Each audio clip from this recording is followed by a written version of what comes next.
तो next topic है अपना ह्यूमन बॉडी। तो ह्यूमन बॉडी एक हाईली टेक्निकल और कॉम्प्लेक्स मशीन की तरह होती है जो कि एक से ज़्यादा सिस्टम से मिलकर बनी होती है। ओके। और जितने भी सिस्टम होते हैं ह्यूमन बॉडी के अंदर वो एक दूसरे पे इंटरडिपेंडेंटली वर्क करते हैं। इंटरडिपेंडेंटली वर्क करने का मतलब ये हुआ कि अगर किसी एक सिस्टम के अंदर अल्ट्रेशन आ जाता है, एक सिस्टम का फंक्शन अगर डिस्टर्ब हो गया, तो दूसरे सिस्टम के फंक्शन के अंदर भी अल्ट्रेशन क्रिएट हो जाते हैं।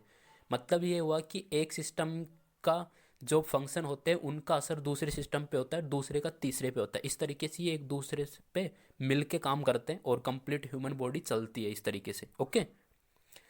अब बात कर लेते हैं मेन चीज़ की, और मेन चीज़ ये है लेवल ऑफ स्ट्रक्चरल कॉम्प्लेक्सिटी। मतलब कि ह्यूमन बॉडी का फॉर्मेशन कितने लेवल के अंदर होता है।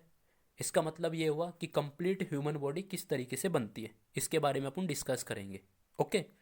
तो 5 लेवल होते हैं मेनली रूप से ह्यूमन बॉडी के फॉर्मेशन के या फिर स्ट्रक्चरल कॉम्प्लेक्सिटी के।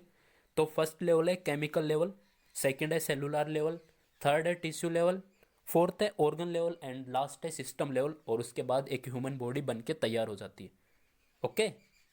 तो अब वन बाय वन डिस्कस कर लेते हैं कि कौन से लेवल के अंदर कौन सी चीज़ें होती हैं और कैसे एक ह्यूमन बॉडी बन के तैयार होती है। ऑलराइट। तो फर्स्ट लेवल है केमिकल लेवल। तो केमिकल लेवल के अंदर क्या होगा, एटम का फॉर्मेशन होता है। एटम का मतलब होता है परमाणु। ओके। फिर एक से ज़्यादा एटम मिलते हैं और एक मॉलिक्यूल का निर्माण करते हैं, यानी कि अणु का फॉर्मेशन कर लेते हैं। तो केमिकल लेवल के अंदर क्या बन जाता है, एक मॉलिक्यूल बन जाता है, यानी कि एक अणु का फॉर्मेशन हो जाता है। अब आता है सेकंड वन सेलुलर लेवल। अब जितने भी ये मॉलिक्यूल्स बने हैं, एक से ज़्यादा मॉलिक्यूल्स जुड़ के एक स्ट्रक्चर का फॉर्मेशन करते हैं, जिसे क्या बोलते हैं अपन, सेल बोलते हैं। ओके। जो सबसे स्मॉलेस्ट यूनिट ऑफ बॉडी क्या है, सेल होती है। ओके। नेक्स्ट आता है थर्ड लेवल। थर्ड लेवल अपना टिश्यू लेवल। अब जैसे ही सेल बन चुकी है बॉडी के अंदर, तो एक से ज़्यादा सेल क्या होंगी, कंबाइंड हो जाती है, जुड़ जाती है। और किसका फॉर्मेशन कर लेती है, टिश्यू का फॉर्मेशन कर लेती है, मसल्स का फॉर्मेशन कर लेती है। ओके। मसल्स एक टाइप का टिश्यू ही है। ओके। फिर आता है नेक्स्ट लेवल, फोर्थ लेवल, वो है ऑर्गन लेवल। इसके अंदर क्या होगा, जैसे ही बॉडी के अंदर टिश्यू मसल्स का फॉर्मेशन हो चुका है, तो ये अलग अलग टाइप के, डिफरेंट डिफरेंट टाइप के या सेम टाइप के एक से ज़्यादा टिश्यू मिलके एक स्ट्रक्चर का फॉर्मेशन करते हैं, यानी कि एक ऑर्गन का फॉर्मेशन करते हैं। ओके। फिर लास्ट वन आता है सिस्टम लेवल।